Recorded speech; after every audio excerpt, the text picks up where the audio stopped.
नमो अरिहन्ताणं नमो सिद्धाणं नमो आयर्याणं नमो वज्जायाणं नमो लोये सव्वसाहुणम् एसो पंच नमुक्कारो सर्वपावपणासनो मंगलाणं च सव्वेसिं परमं हवै मंगलम्। જાગૃતિ માં આવી જઈએ। સાવધાન તો છીએ, વિશેષ સાવધાન થઈ। ઓમ ગુરુ ઓમ ગુરુ ઓમ ગુરુ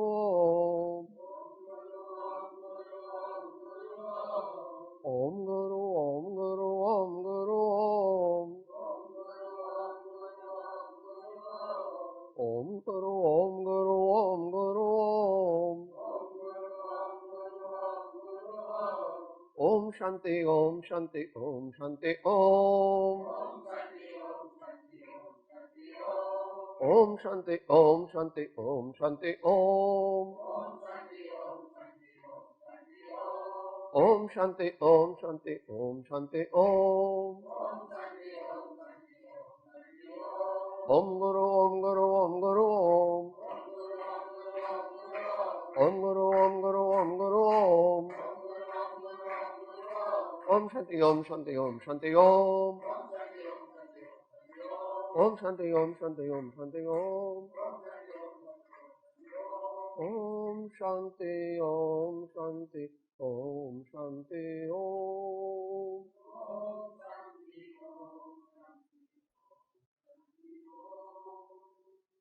अज्ञानतिमिरान्धानां ज्ञानाञ्जने शलाकया चक्षुरुन्मीलितं येन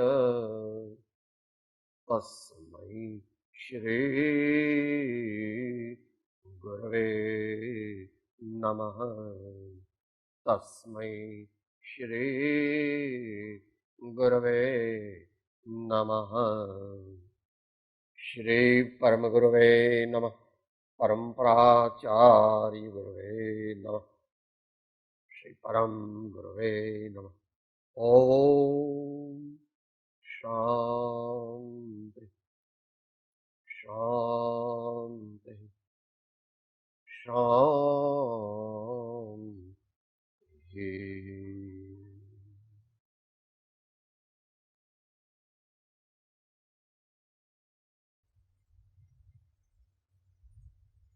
જે વિષય આપણે વિચારવાના છીએ સ્વાધ્યાયમાં, એનું શીર્ષક છે ગુરુગમ। ગુરુગમ નવા ભાઈઓને સહેજ અઘરું લાગે, પણ આપણે થોડું એને ડિસ્કસ કરીશું, ડિસેક્ટ કરીશું, એટલે સરળતાથી સમજાશે। ગુરુ એટલે શું અને ગમ એટલે શું, અત્યારે આપણે પ્રેક્ટિકલ વિચારણા કરી રહ્યા છીએ। અજ્ઞાન રૂપી અંધકાર એનું નામ ગુ, અને જ્ઞાનરૂપ આનંદરૂપ સત્ય પ્રકાશ તેનું નામ રૂપ। જે વ્યક્તિ, જે માધ્યમ આપણને અજ્ઞાન અંધકારમાંથી જ્ઞાન પ્રકાશ અને જ્ઞાન આનંદમાં લઈ જવામાં ઉપકારી થાય તેવી કોઈ પણ વ્યક્તિ, તેવા કોઈ પણ મહાત્મા, તેમને આપણે સામાન્યપણે ગુરુ કહી શકીએ।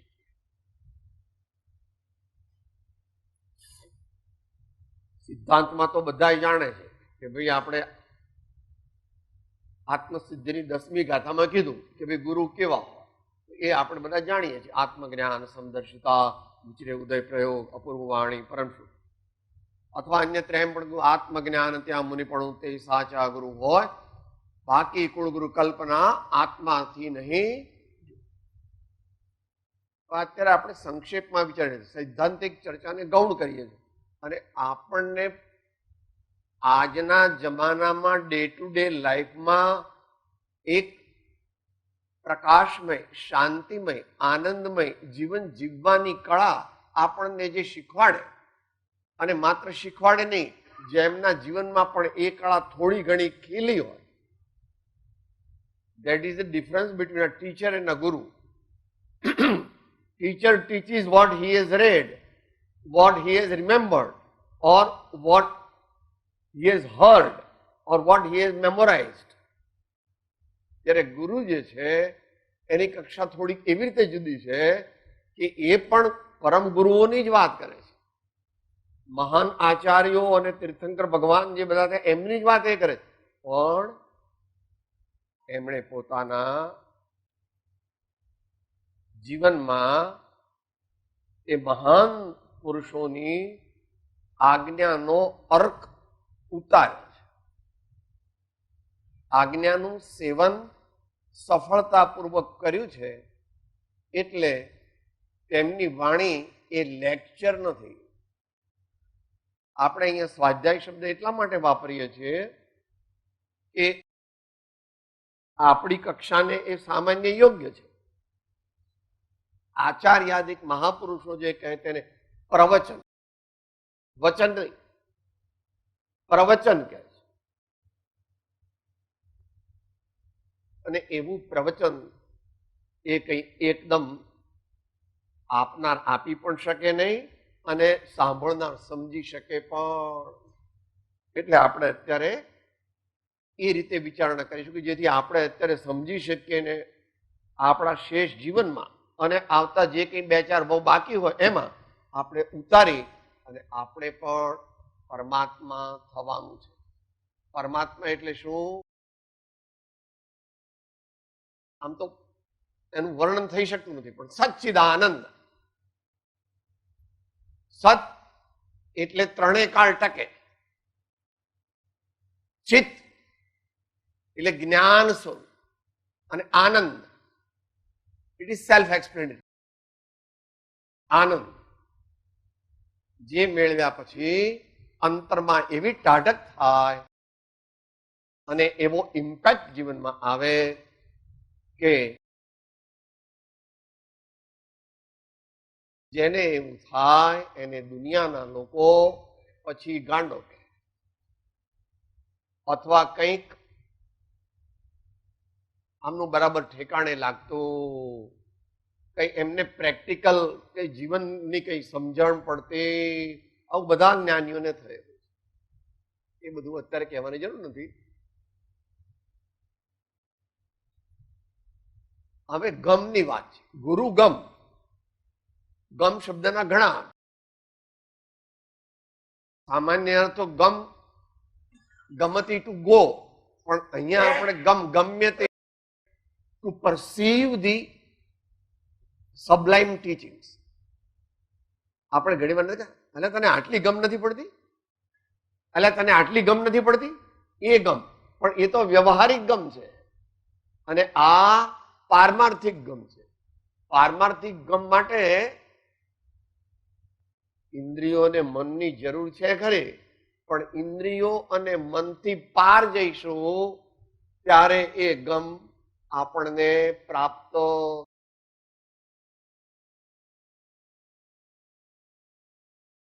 ઇન્દ્રિયોને આધીન જે મનુષ્ય હોય તેને આત્મજ્ઞાન થાય.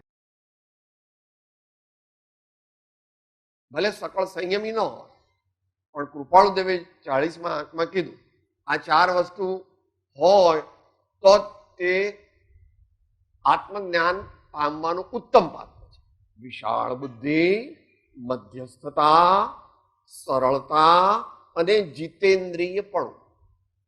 આવા ગુણ આપણા જીવનમાં આપણે કેળવીએ તો જ આપણને આત્મજ્ઞાન થાય.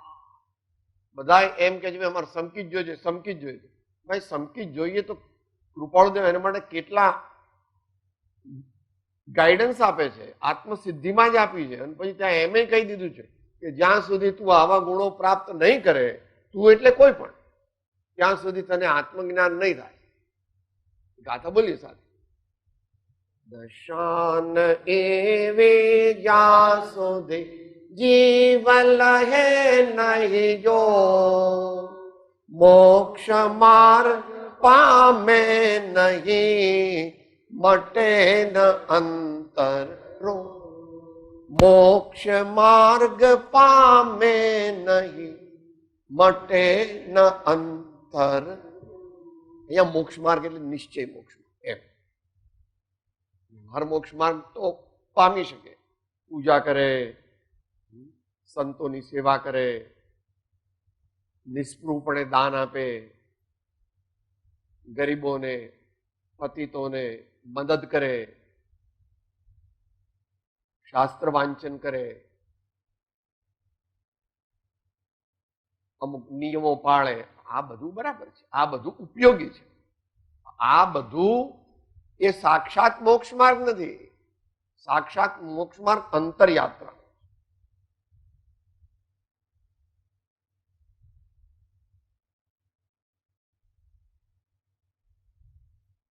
અમેરિકામાં આપણા એક સંન્યાસીને કોઈએ પૂછ્યું કે what is the essence of Indian philosophy? What is the essence of Indian philosophy? ત્યારે એમણે એમ કીધું, in very brief, the essence of philosophy, Indian philosophy, is close your eyes and open your inner vision. Close your eyes and open your inner vision. એનો અર્થ એમ છે, બહારમાં જતી ઇન્દ્રિયો, ત્યાં eyes કીધું, ત્યાં બધું સમજી લેવું, એમાં મન પણ સમજી લેવું. પહેલા મનનો સહારો લેવો પડે, પછી ધીમે ધીમે ધીમે ધીમે ધીમે મનથી પણ પહેલા ભગવાનને યાદ કરવા પડે. ભગવાનને યાદ કરવાના, ભગવાનને યાદ કરવાના, ભગવાનને યાદ કરવાના. પછી ભગવાન જેમાં યાદ આવે છે તે તરફ દ્રષ્ટિ લઈ જવાની. આ રેખા છે, આ રેખા છે. રેખાઓ નહીં જોવાની, પછી પહેલા રેખા જોવાની, અને પછી રેખા શેમાં દેખાય છે? તો પાછળનું જે બેકગ્રાઉન્ડ છે, જ્ઞાતા દ્રષ્ટા આત્માનું સ્વરૂપ છે, એની અંદર ભગવાન દેખાય. આંખ બંધ કરીને કે સાહેબ મને આ ભગવાન દેખાય, મને આ ભગવાન દેખાય, સારું છે, સારું છે.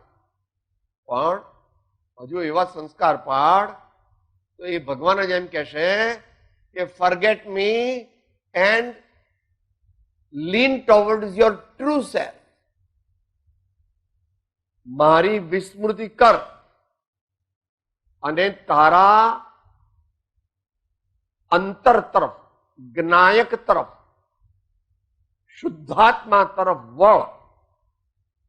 તે જ ક્ષણે તને તારા સ્વરૂપનો અનુભવ.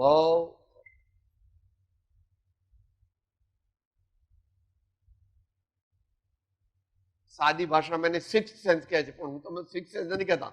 સિક્સ સેન્સ તો બધા અત્યારના બધા MBA ને બધા બહુ હોય ને, FCA ને બધું ઘણું બધું હોય, એમને સિક્સ સેન્સ હોય. આ તો સેવન સેન્સ, આ તો સેવન સેન્સ છે. બહુ કોઈ બધા તમારા જે કરોડ કરોડ, દોઢ દોઢ, 2 કરોડ રૂપિયાના પગાર મળતા હોય, અત્યારે તો 10 કરોડ રૂપિયા પગાર પણ મળે છે વાર્ષિક, એનાથી વધારે મળે છે. બહુ હોશિયાર, બહુ હોશિયાર. પણ એ હોશિયારી સારી છે, પણ એ દુનિયાની હોશિયારી. એવી હોશિયારીથી શાશ્વત આનંદની પ્રાપ્તિ થતી નથી. એ હો તો હો, એવી જ્ઞાની પુરુષોને પણ હોય છે, પણ તેઓ બોલતા નથી. તેઓ બોલતા નથી. આપણે ઘણી વસ્તુ છુપાવીએ, એમને શું ખબર પડે, આપણે બોલવું જ નહીં ને. એટલે આપણને ખબર પડે કે ભાઈ બાયલેટરલ રિએક્શન છે, બાયલેટરલ ઇક્વેશન છે. જે શિષ્ય ગુરુની આંખો વાંચી શકે તે ઉત્તમ શિષ્ય, અને ગુરુ તો શિષ્યની આંખો સહજપણે વાંચે જ છે, પણ ઉદાસીન. ઉદાસીન એટલે જ્યાં સુધી એની પાત્રતા ન પ્રગટે ત્યાં સુધી એ અધુરિયાને જ્ઞાન આપવાથી એ જ્ઞાન પચતું નથી. માટે let him be right, let him be right, let him be right. Strike while the iron is hot, strike while the iron is, એ સમયે જો બરાબર તે જિજ્ઞાસુ જીવને થાય સદગુરુ બોધ, તો પામે સમકીતને વર્તે અંતર શોધ. અપૂર્વ અંતર સંશોધનથી ક્રમે કરીને આત્મત્વ પ્રાપ્તિ થાય છે. તો આપણે બે લીટી અમસ્તી અહીંયા લઈએ, કારણ કે કૃપાળુદેવે શબ્દ વાપર્યો છે એ પત્રાંક 258 છે અને પૃષ્ઠ સંખ્યા 292 છે. સમયની મર્યાદામાં આપણે માત્ર એ શબ્દ ઉપર જ થોડીક વિચારણા કરીશું, એક એક લીટી ઝીલીશું. बिना नयन पावे नहीं, बिना नयन के बात, बिना नयन पावे नहीं, बिना नयन की बात. सेवे सदगुरु के चरण, सो पावे साक्षात. सेवे सदगुरु के चरण, सो पावे बूझ चहत जो प्यास को, है बूझन की रे. बूझ चहत जो प्यास को, है बूझन की रे. पावे नहीं गुरु गम बिना, ये ही अनादि स्थित. पावे नहीं गुरु गम बिना, ये ही अनादि.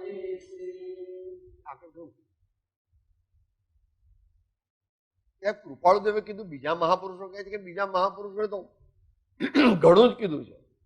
આચાર્ય મહારાજે સમયસારમાં પોતાનો આત્માનો વૈભવ કયો, તેમાં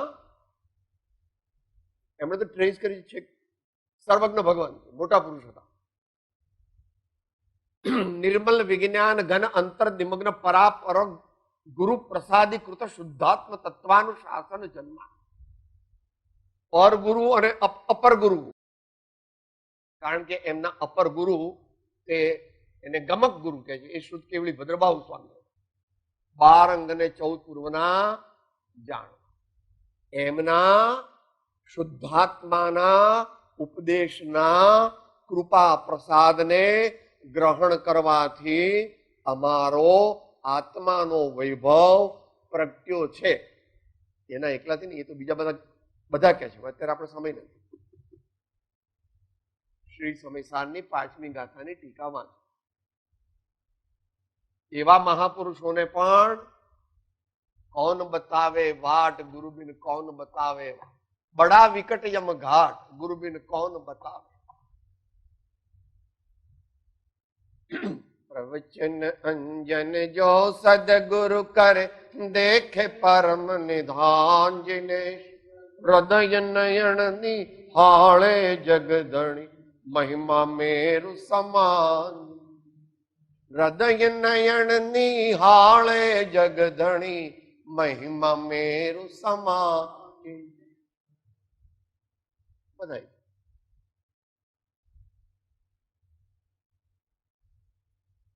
बुझी चहत जो प्यास को है बूझन की री કોને કહે છે જેને તરસ લાગી છે ને કે અત્યારે તો કોઈને ફુરસત નથી કે સાહેબ આ બધું આત્મા જ નથી તમે આત્મા પ્રાપ્ત કરવાનું વાત એવું આપણે બોલવું નહીં ને એવું વિચારવું પડે ભગવાને કહ્યું છે તે બધું સાચું છે કારણ કે એમને જૂઠું બોલવાનું કોઈ કારણ નહોતું કેમ કેમ ભગવાન જૂઠું ન કહે કારણ કે ભગવાન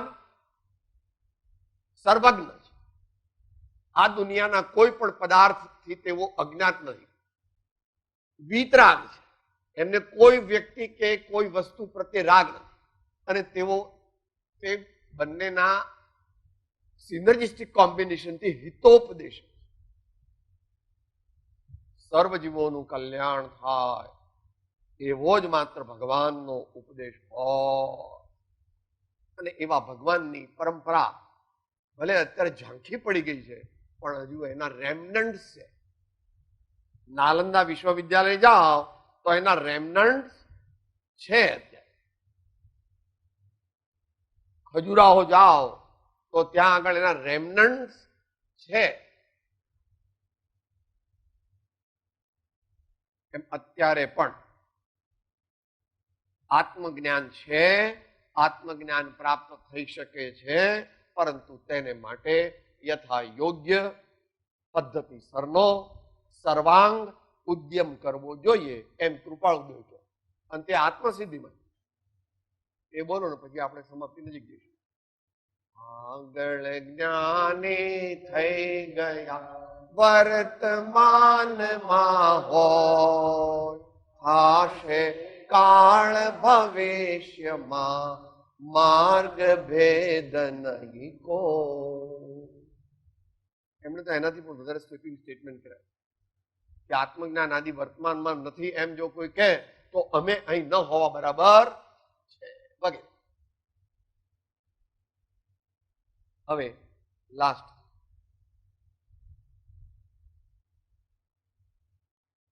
ગુરુ જે શબ્દો કે એ શબ્દોને એકલા પકડવા નહીં, એ શબ્દોનો તો અર્થ જાણવો, અને ન ખબર પડે તો ડિક્શનરીથી જાણવો, પણ મોટી ડિક્શનરીથી જાણવો. અને પછી હમણાં એવી ડિક્શનરી નીકળી જિનેન્દ્ર વર્ણીએ જૈનેન્દ્ર સિદ્ધાંત કોશ એવો એક વોલ્યુમ લખ્યું છે. 60,000 શબ્દો તેનો એમાં અર્થ આપ્યો છે. એમાં બધા અર્થ આપ્યા હોય, 1 2 3 4 5 6 એક શબ્દના જેટલા અર્થ થતા હોય તેટલા બધા આપ્યા. પરંતુ એક કયા શબ્દનો શું અર્થ અહીંયા લાગુ કરવો એને માટે ગુરુગમ જોઈએ.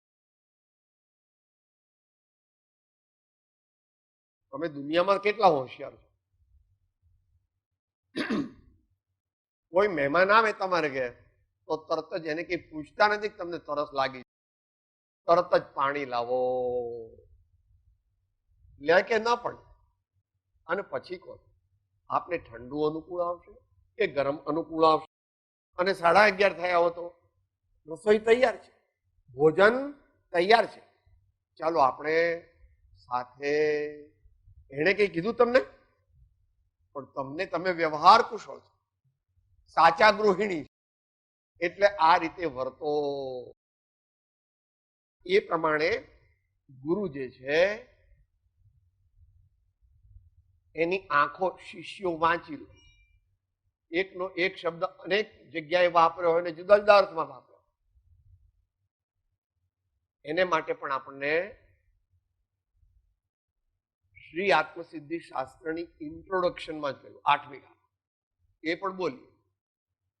જ્યાં જ્યાં જે જે યોગ્ય છે ત્યાં સમજવું તે, ત્યાં ત્યાં તે આચરે આત્માર્થી જન. પણ એમાં પાછું થાય આગળ, ક્યાં ક્યાં શું શું યોગ્ય છે, કહા સમજવું શું, ક્યાં ક્યાં શું આચરવું, સદગુરુ બતાવે તે. એનું નામ ગુરુગમ. એનું નામ ગુરુગમ. ઇન્ટેલેક્ચ્યુઅલ પરસેપ્શન થી એકલાથી આત્મા મળતો નથી. બુદ્ધિવાન તો બહુ છે, 160 170 આઈક્યુ હોય. આઈએએસ ની એક્ઝામમાં 30,000 માં એ પહેલો નંબર આવ્યો હતો. આઈએએસ એને આત્મા મળે એવો નિયમ નથી. આત્માને પ્રાપ્ત કરવો એ મુખ્યપણે હૃદયની નિર્મળતા અને દેવગુરુ ધર્મ તેમના પ્રત્યેનો સાચો સમર્પણ ભાવ છે. એનાથી ક્રમે ક્રમે ક્રમે ક્રમે એ આત્મા પ્રાપ્ત થાય.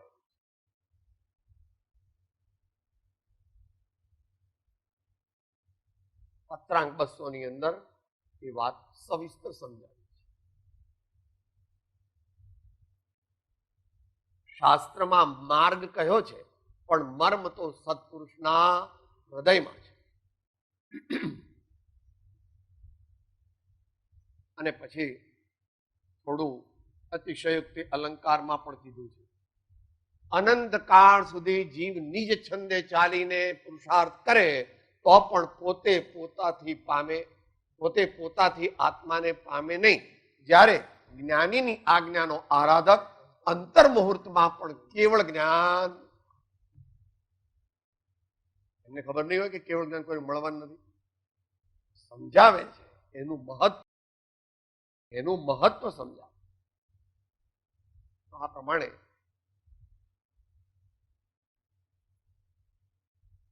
સત્પુરુષનો સમાગમ કરવો જોઈએ, સત્પુરુષના સાનિધ્યમાં રહેવું જોઈએ, સત્પુરુષની ઉપદેશ સાંભળવો જોઈએ. આવું બધું કરવા માટેની પહેલા ભૂમિકા હોવી જોઈએ, પાત્રતા હોવી જોઈએ.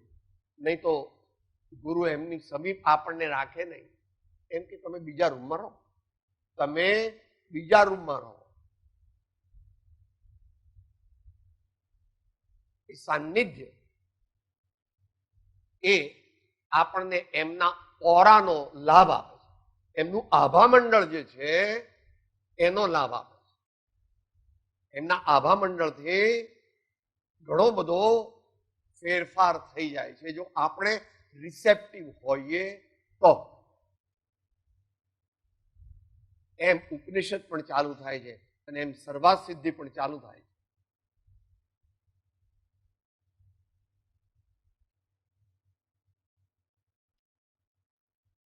સાચા જિજ્ઞાસુને શ્રી સદગુરુ મળે અને એવો કાંઈ પણ ઉપદેશ ન આપે તો પણ તેમની મુદ્રા અને તેમના સમુચ્ચય વ્યક્તિત્વને પામીને શિષ્યને એટલે યોગ્ય શિષ્યને આત્મજ્ઞાન આદિ પ્રાપ્ત થઈ શકે. અભ્યાસ વાંચી લો. સર્વાર્થ સિદ્ધિનો પ્રારંભ એ રીતે થાય છે અને અથ બ્રહ્મ જિજ્ઞાસા એમ કરીને ઉપનિષદમાં પણ એ પ્રમાણે. આટલી વાત આપણે ગુરુબ્રહ્મ વિશે ટૂંકમાં કરી. વિષય મોટો છે અને બધાને એકદમ સમજાય નહીં, એટલે આપણે થોડાક એના અગત્યના મુદ્દાઓની વિચારણા. મોક્ષ માર્ગ પુણ્યને આધીન ગૌણ પણ મુખ્યપણે પવિત્રતાને આધીન. શુદ્ધ ભાવ મુજમાં નથી સર્વતો જરૂરી, નથી લઘુતા કે દીનતા, શું કહું પરમ. માટે આપણે આપણા આત્માને આગળ લઈ જઈએ, શાંતિ અને આનંદને અવશ્ય પ્રાપ્ત કરવો. ગમે તેટલી સંપત્તિ, સત્તા, આયુષ્ય, શરીર કે બીજું બધું હશે તો પણ ભગવાન રામ, ભગવાન મહાવીર, ભગવાન ઋષભદેવ બધા ભગવાનોએ કહ્યું છે કે ભાઈ સુખ તો આત્મામાં જ છે. વર્તમાનમાં તો જ્ઞાની પુરુષો 108 વગેરેમાં બહુ વિસ્તારથી કહે છે. માટે આપણે પણ આપણી બેઝિક જવાબદારી પૂરી થઈ ગઈ હોય તો ઘરમાં રહેવાનું થોડું ઓછું રાખવું. શરૂઆતમાં 8 દિવસ આવા નિવૃત્તિ ક્ષેત્રમાં રહેવું. નિવૃત્તિ ક્ષેત્ર તો ઘણા છે, પણ જ્યાં આપણને યથાયોગ્ય સત્સંગ પણ મળે તો ત્યાં પણ જવું અને એ રીતે આપણા આત્માનો શીઘ્રતાથી વિકાસ કરવો. એમ આપણી ભારતીય સંસ્કૃતિમાં તો છે 51, 52, 55, 57 એટલે વનમાં રહેવાનો હવે ટાઈમ થઈ ગયો વધારે ખપ પૂરતું. આજકાલ તો ભાઈ તમારો મોબાઈલ છે, એ લોકોને કંઈ સ્ટ્રક થઈ જાય, મોટું ડિસિઝન લેવાનું હોય તો તમે કહી શકો. આ પ્રમાણે કૃપાળુદેવ જે રીતે નિવૃત્તિ ક્ષેત્રમાં જતા એટલું બધું ન કરી શકીએ તો એનું જેટલા ભાગનું કરી શકીએ. એમની તો 27 ને 28 ને 29 વર્ષની ઉંમર હતી ત્યારે દોઢ મહિનો, 2 મહિના રાળજ, ઈડર, વડવા, બીજા અનેક સ્થળોએ ઉત્તરસંધા વગેરે જગ્યાએ રહેતા. આપણે પણ એવો નિશ્ચય કરીએ. કૃપાળુદેવ શાસ્ત્ર વાંચવાની આપી છે રજા, પણ ઉપદેશ નોંધ 15માં એ વાત થઈ છે, એ વાંચી લેજો કે નિવૃત્તિ ક્ષેત્રમાં અને સત્સંગના યોગે, નિવૃત્તિ ક્ષેત્રમાં અને સત્સંગ સદગુરુના યોગે શાસ્ત્ર વાંચીએ તો એ વધારે ફળદાયી થાય છે. તો આ પ્રમાણે આપણે આપણા જીવનને વ્યવસ્થિત બનાવીએ, પવિત્ર બનાવીએ, પરમાર્થ લક્ષી બનાવીએ, એટલે કે આનંદ લક્ષી બનાવીએ અને આ માનવ ભવને સફળ કરીએ. એ જ પરમાત્માને આપણે પ્રાર્થના છે. ગુરુઓને, સર્વ મહાન ગુરુઓ જે પૂર્વે થયા તેમને આપણે નમસ્કાર, વંદન, પ્રણામ કરીએ છીએ. દીછતો જેની દશા વર્તે દેહાતે, તે જ્ઞાને ના ચરણમાં હો વંદન. ઉમાવીર સ્વામી ભગવાન કી, સબ સંતન કી. ઓમ શાંતિ શાંતિ શાંતિ. હું આત્મા છું, આપનો સેવક છું, સૌનો મિત્ર છું. હું આત્મા છું, આપનો સેવક છું, સૌનો મિત્ર છું. હું આત્મા છું, આપનો સેવક છું, સૌનો મિત્ર છું.